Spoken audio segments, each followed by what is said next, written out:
Halo semuanya, Assalamualaikum warahmatullahi wabarakatuh.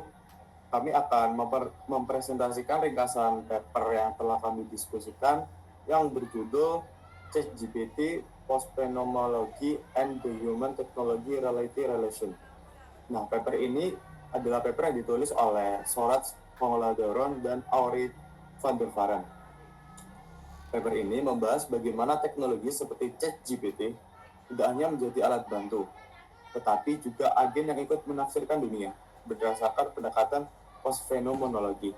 Nah, penasaran kan bagaimana peran ChatGPT ini kepada kehidupan kita? Mungkin bisa kita bahas di pembahasan kali ini.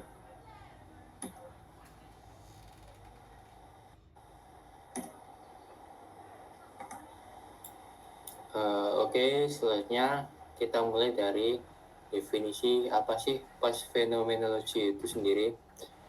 Jadi, post-phenomenology itu merupakan cabang dari filsafat teknologi. Jadi, post-phenomenology ini dikembangkan oleh Dolde. Fokus utamanya tuh buat menghubungkan relasi manusia, teknologi, dan juga dunia. Jadi, teknologi itu bukan hanya sebagai alat netral, tetapi membantu cara manusia melihat dan mengalami realitas. Dalam post-phenomenology itu ada 3 konsep pentingnya. Next. Yang pertama ada relasi hermeneutik.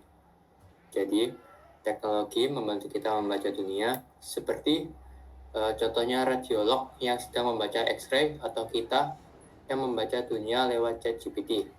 Yang kedua ada mikro dan makro persepsi. Jadi teknologi itu mempengaruhi persepsi langsung.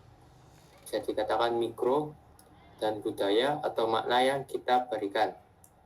Atau makro. Yang ketiga, yakni material hermeneutics.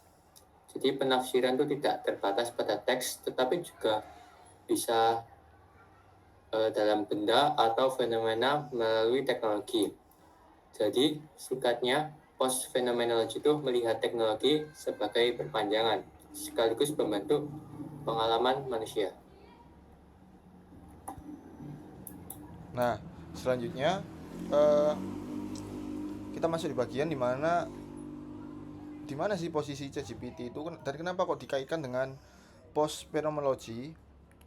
Nah, penulis ini menganggap bahwa ChatGPT ini kadang itu kita pakai sebagai alat statistik aja yang hanya menyusun kata-kata yang ada berdasarkan data.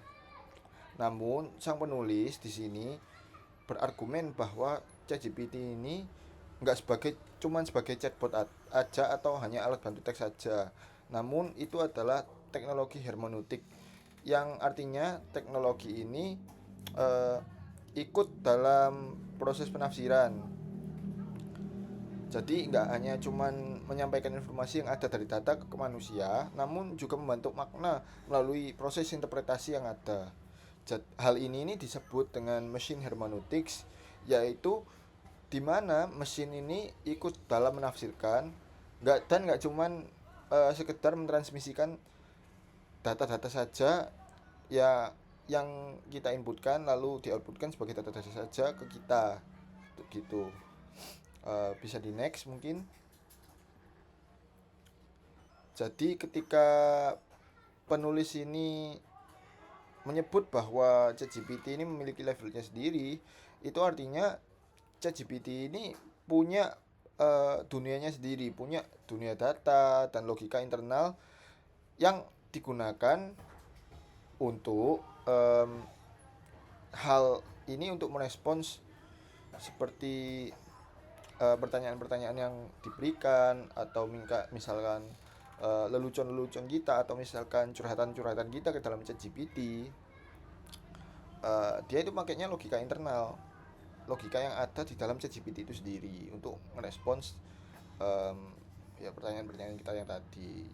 Ini menunjukkan bahwa adanya intensionalitas teknologi. Artinya teknologi itu punya arah dan juga pengaruhnya sendiri. Uh, bahkan um, ini memperkuat bahwa ide seperti ChatGPT itu nggak netral, tapi dia ini mempengaruhi cara berpikir kita, cara berbicara kita, dan cara kita memahami sesuatu. ChatGPT ini juga membentuk kita, kita membentuk ChatGPT dan ChatGPT ini membentuk kita gitu. Eh, Sekian dari saya, terima kasih. Mungkin bisa di next ke teman yang lain.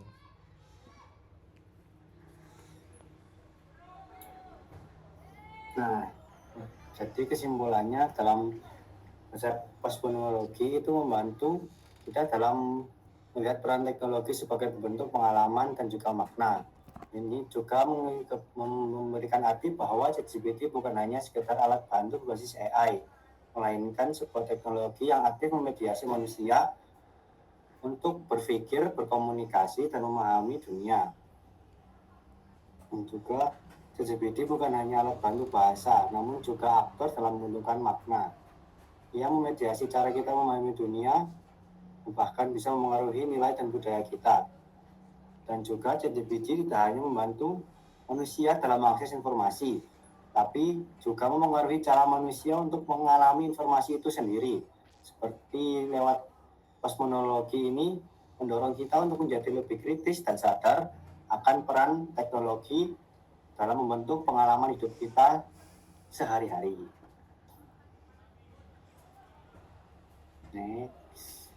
Nah, mungkin kurang itu saja yang dapat kami rangkum dan sampaikan.